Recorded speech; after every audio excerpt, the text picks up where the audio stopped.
you're buying this for 185 or you're buying a t-shirt for 10, no one helped you. There's not a buyer experience there, but you still dropped dough. Right. So here's what I did. With Stussy and all them, I said, look, I'm only buying one size of each shirt.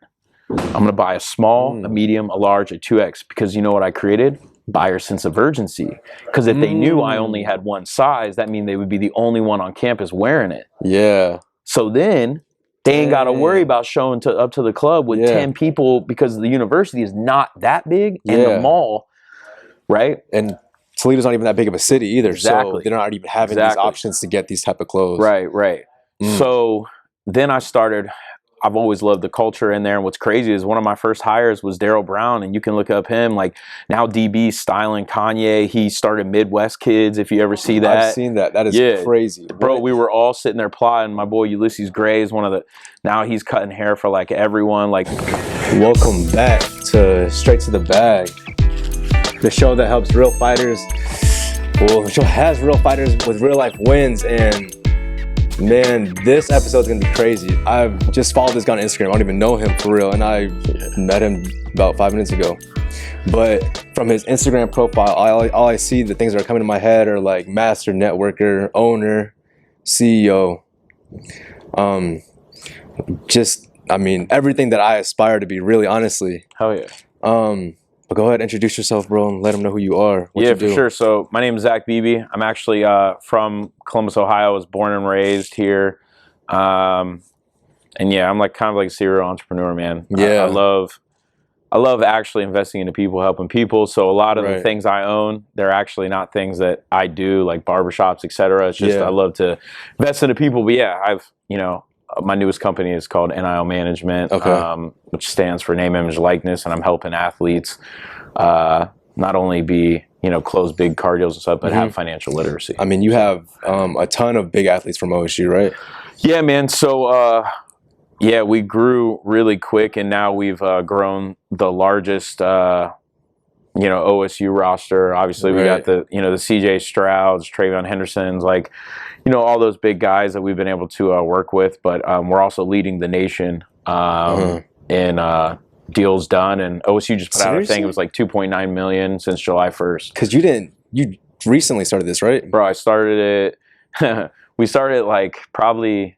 So July 1st, the bill passed of last year. Right. Wait, did you know that was going to happen before when you were playing this business, or how did that happen? So it was kind of crazy. I have some good relationships with the coaches, and I've always been, you know, always kind of created a safe haven for a lot of the players to just be themselves and come over to the house and cook out and stuff. Okay. And we've always fed off each other's energy, and I've always been super business minded, and it was crazy to me that they couldn't capitalize on their name, image, and likeness.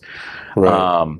Because it's like they make universities billions of dollars, yet they couldn't even get a free sandwich. So yeah, when it came around, it was on a lot of people's radars, and I've been in management for 12 years, and I was like, you know what? I'm gonna buy NILmanagement.com, and what was so crazy is it was available, and that's nuts because the bill is called NIL. Really? So now all the SEO click-throughs, you know, so. Dang. But yeah, this has happened really quick. That is insane. Okay, so let's just go through your businesses real quick. I know like a lot of people might not know you, like are gonna learn a lot. Just so you own a barbershop as well, right? Yeah. So I got a barbershop, so it's called The Cut Columbus, which is really cool. It's downtown. Okay. You know, more higher end. We built it with the idea there's no TVs in there, that like, you know, like-minded individuals, no matter your race, color, or creed, you can come in there and just kind of maybe meet someone new, maybe create a, you know, new business or, you know, whatever. So that's been a great vehicle, you know, for us. Then, like I said, I have NIO Management. We also dabble in real estate, which has been really cool. So house flips and, you know, stuff like that. But we have two other things that we can't announce yet, but we're super excited about, I'm sure, which are going to be cool. So were these your first ventures when you started out, or how? No.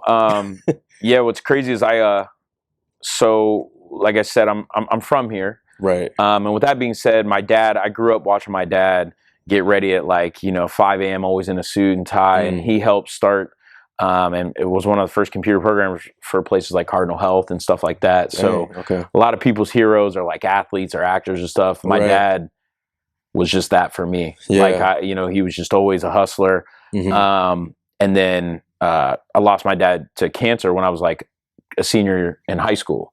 Right. So that was crazy, but it taught me a lot very quickly. Yeah. And then my mom was an amazing person as well. And then it's just weird. Then not even 3 years later after that, she was killed in an auto accident. So it was like super crazy shit. Right. But it's made me who I am. Right. It's cut me from a way different cloth. It's kind of like the put up or shut up. Right.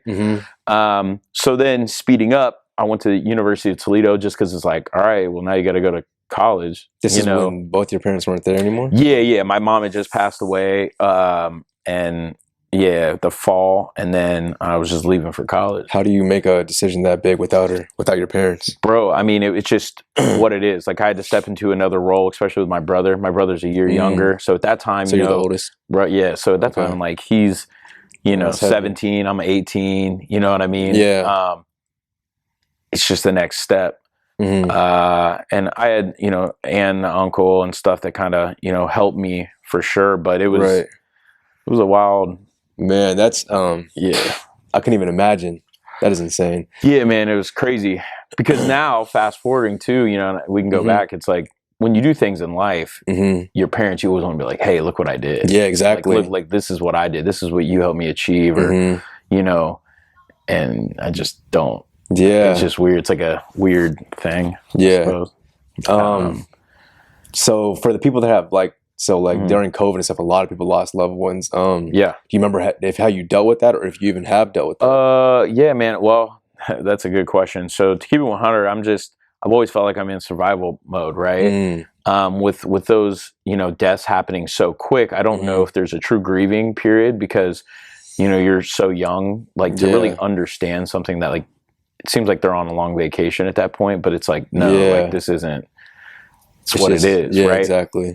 But yeah, I remember right when my mom, like we rolled up to the hospital and stuff and she was still like, I had to go back there and you had to like say, hey, this is, well, no, she was passed away. You had to go so just claim identify. Okay. I remember I took my brother outside and I said, hey man, we got two decisions. I said, we can boohoo, feel bad about ourselves, or we can, be strong and just figure it out. And that's kind of, I think, how I've kind of molded my life in business. It's just always figuring it out, right? It can always be worse. Now it makes a lot of sense. Yeah, but I've really never even really, a lot of people that know me don't even know my like this story, you know what I mean? But I think now I'm at the age, I'm 35 now, to where I've accepted that stuff and I've realized it's actually helped me in business more than it's like always giving you that fight mentality. Like, oh, straight up. It's because it can always be worse, bro. Yeah. Because if you think your day is worse, like even on those days, and I remember speaking at my mom's funeral and whatever, and I was just like, what's nuts is like, yeah, this is a terrible day, but someone out there is having a worse day than me. And where did that mentality come from? Man, I don't know, man. I'm a very spiritual person, to be real. And I believe in the universe. I believe in energies. I believe in old souls. And that's what like all my tattoos, come from. But my lineage and stuff, like my mom had Cherokee Indian, and there's just, I'm kind of like a mutt, but just being built different. And even when, my parents were alive, bro, every summer I got sent to the farm, and bro, I would have to like do cement, and it's like, bro, if it's 100 degrees in Southern Ohio on that cement, that concrete, bro, it's 112, 120, and baling hay, like doing shit, like just really growing up. I mean, I think that was probably one of the best things they could have done for you. Yeah, for real. Your parents were just like that? Man. They weren't easy on you? No. It's like my pops, like if I got like a B, it could have been a B plus. But he was amazing. Like, and a lot of, my parents were divorced. So like, and me and my brother stayed with my dad. And that's what's crazy is a lot of the times the mom always takes it. But my dad was really like, he would cook. He was he was just that dude. And he would always, like, even though he was running big companies, he was an entrepreneur, like I would become. Really? Okay. Yeah, I mean, he created his own consulting company, which I have OTR Management, which is also a management company, which I consulting. So I have awesome, I forgot about that. But yeah, I've had for 7 years. But man, yeah, I got great partners like Coughlin Cars and, you know, all the DeCenzo companies that I do their social acquisition stuff. But yeah, so with that, it was just, it always can be better, but it was always coming from a good place. Okay. You know? I like that. Yeah. So going to Akron now, what's going on in college? Yeah. You're 18, right? Well, yeah, I was in Toledo. Okay. No, but hey, it's all like the same, bro. It's all like, bro, that Akron, BG, Toledo. I completely, missed that. Bro, it's literally like all those Mac schools. Yeah. It's just, but yeah, so going to Toledo, I was essentially just like low-key dropped off, you know, by my uncle. And then this is what's dope, where it came into me being able to be more cultured. So, bro, I'm from Powell. Okay. I went to Olentangy. We graduated with maybe, you know, one black dude. Like, it just was what it was. Right. Like, it was very white, you know what I mean? Not diverse. It was not diverse.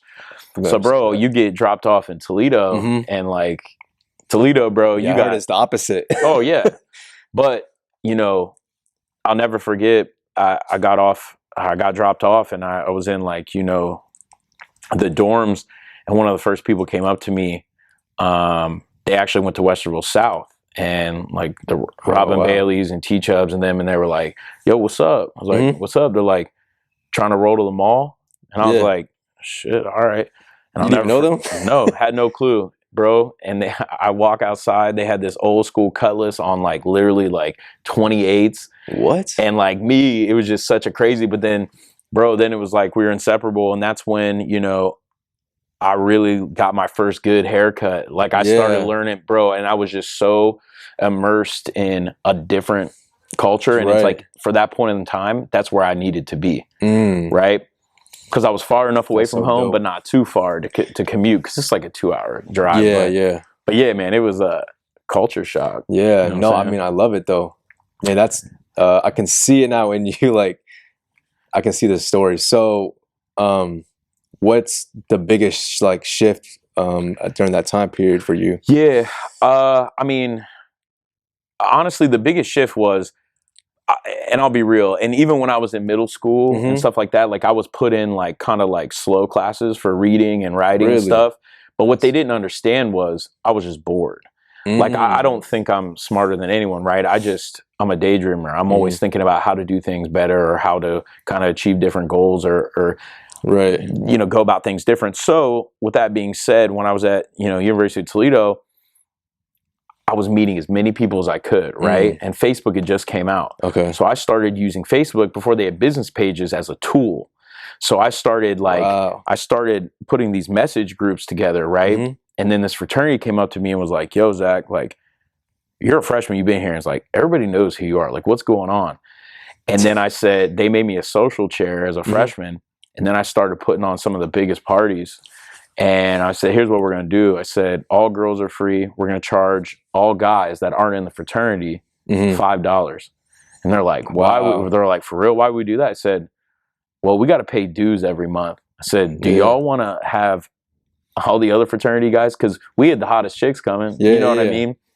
So I started making, like, good money, right? So I started going to class less, because the only classes I enjoyed were my business classes. And even that I would get frustrated with, because what they were teaching to me was just, there's no other true way to teach business or entrepreneurship unless you do it. You get your hands on it. Right, I believe that. So the big switch was, like I had said to you, I was offered a position for work, and I was like, and it was in the mall, and I was like, man, I'm not working for anyone for $12, like, because back then that's what it was. Like, it wasn't this, like, 15. This was Buckle, right? Yeah. Okay. Well, and then I found, when I was walking by this place, Buckle, which I never wore their stuff, but they had reached out like, hey, we're hiring. And I'm like, well, what's the pay look like? And they're like, we pay you an hourly plus a commission. And that's when I was like, damn, so you're telling me I can create my own paycheck. And at this point, I got all these friends, right? Because UT is still 60,000 people, but I knew all the right people. So I said, everyone's going to come to the mall. Yeah. So they'll all come to me. Yeah. And then I would always be honest with these people. So here's where I built my boutique different than a big box store. So you go to Buckle or any big box store, say you like this jacket. Right. Bro, they've got 10 2Xs, 10, 1Xs, 10 larges, 10 mediums, 10 small. Got you. So all these people would come to me because they'd be like, hey, Zach, keep it real. How many people have bought this? Because you would probably be at the same party at some point. So I would always be honest with them, and then they would all come to me. And then, like, say these jeans, they had these jeans called Mech jeans that were like, back then, bro, they were like $165. Like, that was like a lot of money. Dang, that's expensive back then. Yeah, so you had these jeans, but then if you went to the jean wall, you could pull them for like $35. So when these people would try it, I would always have them try something off the jean wall, because if they would come out and the other jeans looked better, I would be honest. Because then you know what I gained? I gained buyer sense of loyalty. Right. Because they trust me, bro. My commission, I would make more money off that 165. Right. But what if I got you in those $35 ones? Guess what? You're going to come back to me for 2 years, and then you're going to make me way more than that really 165. Yeah. Right. So I'm doing that. I'm like, at this point, I'm killing it. Dude, I'm pulling like $6,000 checks. I'm like, what is going on? Right. Yeah. And then this guy walks in, and he's like, are you Zach Beebe? It was like weird. And I'm like, yeah. And he's like, yo, I want to set up a dinner with you tomorrow. If you can make it, let me know. And at this point, I'm like, this is some weird shit. How old were you? Dude, I was 22. That isn't, I mean, you're already miles ahead of the way that you're thinking up to this point, but we'll get back to that. Right, yeah. So I was 22, and I'm like, what the hell? But I'm like, fuck it. Like, what could be the worst, right? Right. So I go, and we go to Mancy's, which is like a dope steakhouse, and I'm like, wow, this is nice. Yeah. And he's like, hey, I'm so-and-so. I'm one of the heads of Campus Village, which is one of the largest campus housing facilities. And he goes, we did a deal with Subway. We did a deal with a coffee shop, but we want the whole live here, eat here. So we want to add a shop here. He's like, I would like for you to start a clothing boutique. And I said, all right. I said, well, if I do that, I said, I want to do it my way. So I got all these brands over from the West Coast. So Stussy, The Hundreds, Crooks and Castles, all this.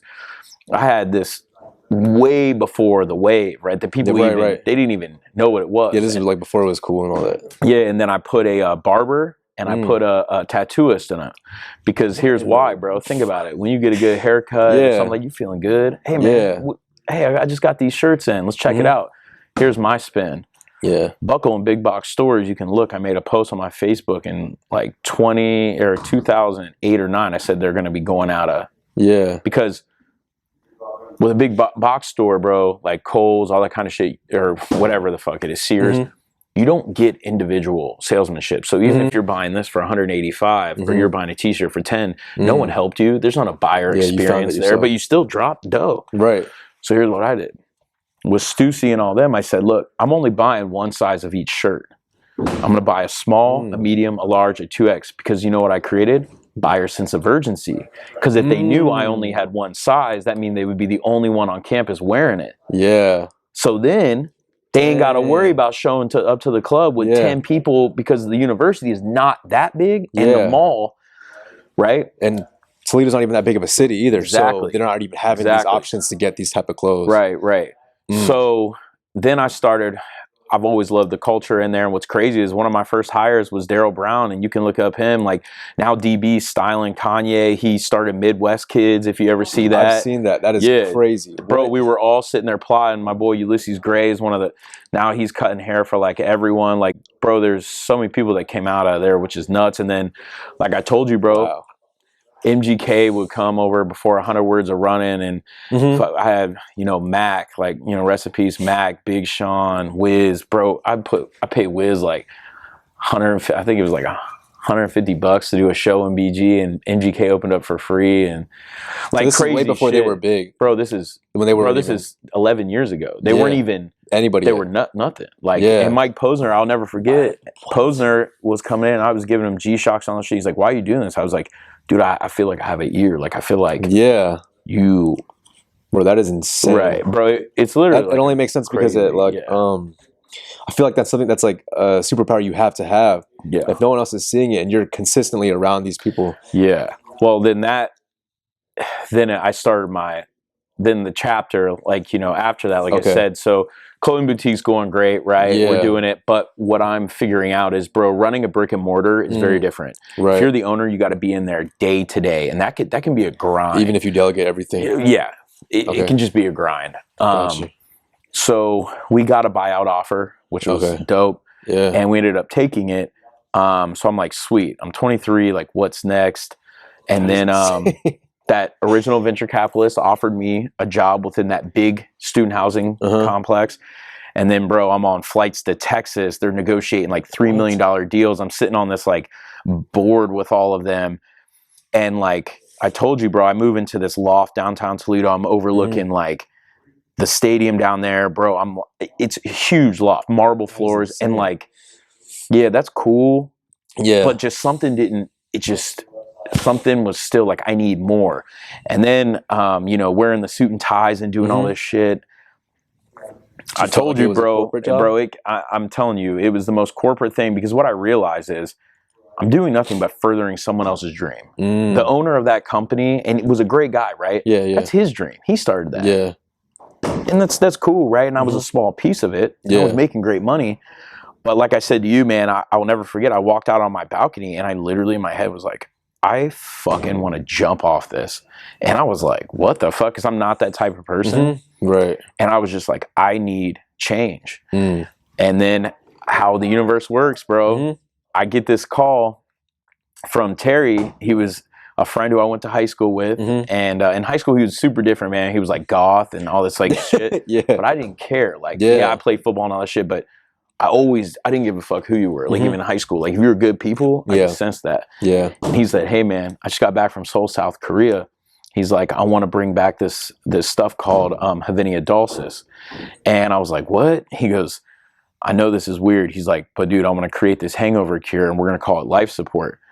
I'm like, what? So what's nuts is like, I got to see it to believe it, right? Like, but I knew he was over there and doing that stuff. So yeah, bro, I come back to Columbus. I meet with Dylan Beck, you know, Terry, and fucking David Zamora, like, and we all get drunk and we drink this stuff. Wow, bro, no, that is hilarious. Do we drink this stuff? And I literally, my mind was blown. And what's nuts is you can look at Havenia dulcis is from a Japanese raisin tree. Yeah. So what they do is over there, when you go to dinner or to their office, really you drink what's called soju. Yeah, yeah. And they all laugh, and it's disrespectful if you don't. Yeah. So they always have to be, you know, not hungover. Right. Well, what Havenia dulcis does, it metabolizes the alcohol in the blood at such a high rate that it passes it through either by natural or by, you know, increasing your metabolism. Right. So I was like, this is insane. This is gonna be huge, right? In my head, I'm like, this is gonna be huge. Yeah. Well, then they tell me, they're like, Zach, we need to raise capital. I said, how much do you have? They're like, well, we're gonna get a bridge loan from Japan for 150 grand. And I'm like, listen to me, that's not enough money. Yeah. So you ever heard of Cheryl's Cookies? Yeah. So Cheryl Kruger, which is like, she's big time in the scene, you know? Yeah. I reached out through her son, and at this time she's huge. I mean, she's, you know, sold to 1-800-Flowers. Like it's like big time stuff. Dang. And I said, I have this company. Could we sit down? I'll never forget. We get a call back, and it's like, Cheryl's going to give you 15 minutes at the New Albany Country Club. Wow. And I'm like, what the fuck? How did you prepare for that? First of all? Well, I just had that dog in me, right? Yeah. So I was like, I went in there, right, and all my partners, we all have like tattoos and stuff. So we all have like, we're dressed up. Yeah. We go in there and we end up walking out with almost $1 million, which is like crazy, right? And they originally wanted 150, right? Yeah. So that was huge. And then it opened up to our advisory board was Wexner, Roger Blackwell, Cheryl Kruger. Wow. And I'm sitting here at now 23 and I'm like with these guys who created these huge billionaires. Yeah. I mean, for lifetimes, they'll be legends. Like, so anyway, that was real crazy, right? Yeah. So that's why it's like hard to like tell you when you ask me, it's like hard not to go in chronological order, because then it's just like, it's so weird, because every step in your life up to the next one. Yeah, it always stacks up, but you have to understand, you either have the opportunity to take that risk, right, or you just, it'll be there. It ain't gonna be there. Yeah. Because when the universe hands you something, it's not by chance. Yeah, no, I 100% believe that. Even the creator, like the CEO of SelfMade, came to Columbus about, I think he was like here last week, and I had something to do like in the middle of the day. And I was just, I'm gonna catch him at like 3 when I get in here. Yeah. And he was just gone. I was like, because he was here. Today was supposed to be his, like Thursday was supposed to be the day that he was gonna be in the gym. I was like, okay, I'll be in there at 3. Like I'm sure he's in there early, but I need to get some stuff done. Yeah. Man, the opportunity went past, and I was sick. Yeah. Like, I was like, if I had him as a interview, I was like, oh yeah, for sure. The same way that I feel with you though. But I mean, I seen you, and I was just like shooting my shot when I messaged Zach, and I was just like, screw it. Like he's like who I want to be. He has the same mindset. He's gonna understand. Like, you want to do an interview? Yeah, but that says a lot about you, man. Because that's the thing is like, we're all lacing up our shoes normally the same way. It's just they're different soles. You know what I'm saying? So with saying that is, who gives a shit? Like, reach out to everyone, because what's the worst that can happen? They leave you on red. They say no. Yeah, exactly. Exactly. You have something to offer me, right? Just like I have something to offer you. You've created a platform, whether it's for 5 people or 5 million. Do you know what I mean? Yeah. So everybody's got to work and be on that journey together, but bring their time, energies, and talents. But nah, man, I get it. How did you man, I really the thing that I cannot stop thinking about is how you build such a strong network. Were you always like the guy that everyone revolves around? Yeah. Well, no, man. I mean, I'll be honest. Like in high school, bro, I was like a little overweight and shit. I wasn't I didn't really care about, you know what I mean? Like I wasn't not popular, because I had friends. It's just I wasn't, right? It was just different. Like I wasn't the cool, like trying to be the cool guy, right? I was just the guy that like, that stuff, I just was playing football, but I was always with like, at my lunch table, I didn't sit with the football guys. I actually sat at the table with all the hot chicks, where I called them Beebe's Beauties, and I actually used that in college, and that's where I started those parties. But man, I think that's part of it though. That's a swagger. That's the I'm just glad I didn't peak in high school. You know, a lot of these dudes, I'm like, oh shit. But yeah, when it comes to relationships, to be totally honest, bro. Like I told you, like I don't care if you're a bum on the street or you're, whatever, the president of the United States. I'm gonna treat you the same. Like that's what it is. That's why I feel like my network. I always feel like I'm 2 people away from anyone, truly. Because here's what I'll never do. I'll never sugarcoat shit. Right. If I say I'm gonna do something, I'm gonna do it, and if I don't, I'm going to tell you I can't, and I'll never burn a bridge. Bro, I've had many, many bridges burned. Bro, like a lot. Really? Thing is, though, is you're never going to one-up me, because I'm the holder. I'm the creator. I can create. I can always go. So, yeah, when it comes to network, it's just being genuine. Yeah. And having a conversation, not on phone or text, like in person. That's a dying art, bro. It is. It really is. I mean, unfortunately, I think that's why podcasts are going to blow up. Yeah. Because people are like really almost fiending for it, and they just high level conversations and things like that. Yeah. Bro, I will tell you one of the secrets my dad did tell me, because he was always giving me gems, bro. And he was always telling me things, and I was so young. Just so slick. Like, why? Bro, it's like he knew. It's just so weird. But so me and my brother, when we were in middle school, they would do those plays, like the middle school plays. Yeah, yeah. My dad would always choose for us the largest speaking part. And I used to hate it, bro. I used to be like, why? You got to memorize this shit. Yeah. And he goes, listen to me. He's like, someday you're going to thank me. He goes, because you're going to be able to do this now at such a young age that when you grow up older, he's like, you're going to be able to speak to individuals and not have one problem. And dude, now looking at it, that's brilliant. And I will for sure really do that. You that power. Like, oh, bro, it was. Yeah. He was the same one telling me, when you go and do a job interview, he goes, realize you don't need them, they need you. But you be respectful. Because at the end of the day, because that's the truth. If they didn't need to hire anyone, they wouldn't have put the ad out, or they whatever. So just as much as they need you, you may or may not need them, because that's where I think people lose. Like they get so one-sided, like, I need this job. I have to work. So they'll bend over backwards for bro. No. Because now you've lost. Yeah. It's no longer, a seesaw. It's just one. Yeah, it's almost like giving up your respect, like for yourself. Straight up. But now your dad's like always pouring into you guys without you guys knowing. For sure. What do you think was like the biggest 3 that just like you've peeped now that have like things that he's like told me? Yeah, that have kind of like made you who you are today. Yeah, I mean, he's always, would always talk about loyalty. That was, super high up.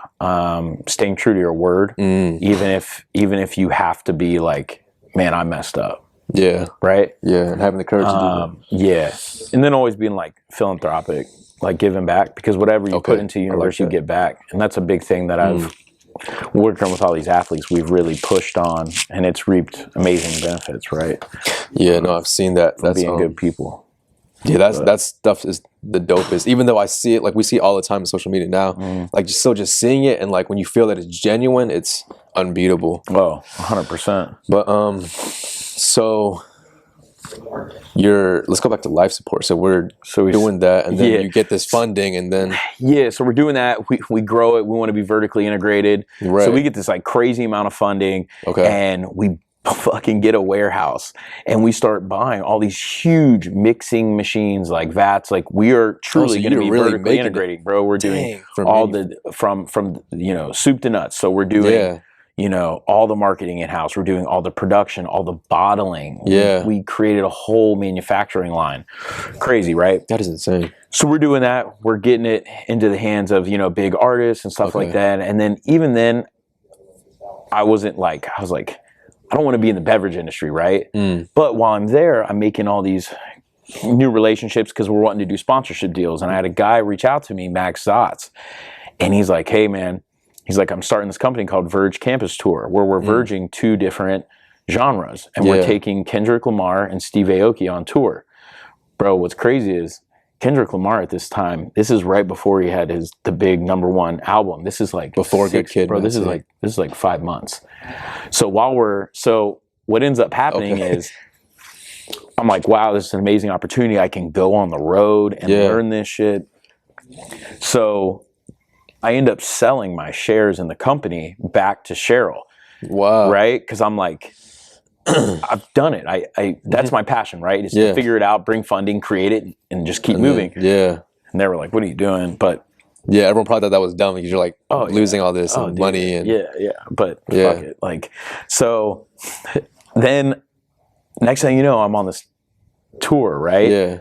And I get offered like the permanent position on the second run with it was like Chance the Rapper, Logic. I was out with Logic, Cruella. Wow, bro, this is when Logic. This is right before he blew too. But we're on these big ass tour buses. But this is when I truly learned about the sponsorship side, right? Yeah. And my main job while on that was to kind of facilitate.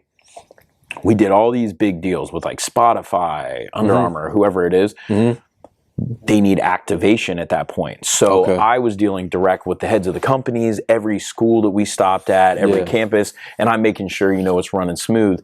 Yeah. Well, let me tell you something. Like, it was a crazy party. Like, bro, you're rolling around with... Man. All right. So I was shooting the interview. Everything was going amazing. And then... cutted it, ended it. I was feeling good. I go to check the camera. Tell me why it was dead. I lost half the interview. But you know what? It's all right because fortunately, I think we can get it back on because I'm a solution creator. Shout out Lexi. Let's do this. So if y'all found those last 30 minutes helpful, I need y'all to go to IG, Instagram, follow Zach at Zach, Z-A-C-H, the manager, and DM him and let him know y'all were watching him on the Straight to the Bag podcast and that we need him to come back on and finish this story because he was just talking about how he went on tour with Kendrick and Steve Aoki. This is before Good Kid, Mad City. Like, this man is just constantly around artists that are about to blow before they blow, which is, a whole thing. But I mean, like, we'll dive deep into it if we bring him back, man. That episode will go crazy. So yeah, message him, DM him, let him know y'all were watching on the podcast. Let him know that he needs to get back on. And man, that's it. And I think I just hope this is an example for y'all, like, because this is how my brain operates. Not saying that like I got it all figured out or like I'm a brand new entrepreneur, to be honest, but I'm just starting to pick up game, like, and it's in the actions, it's in the steps, like it's in the consistency. You find everything when you start doing it. But yeah, man, I appreciate y'all listening for real. I really have a vision for this, and I'm glad y'all are part of it, man. All right, peace.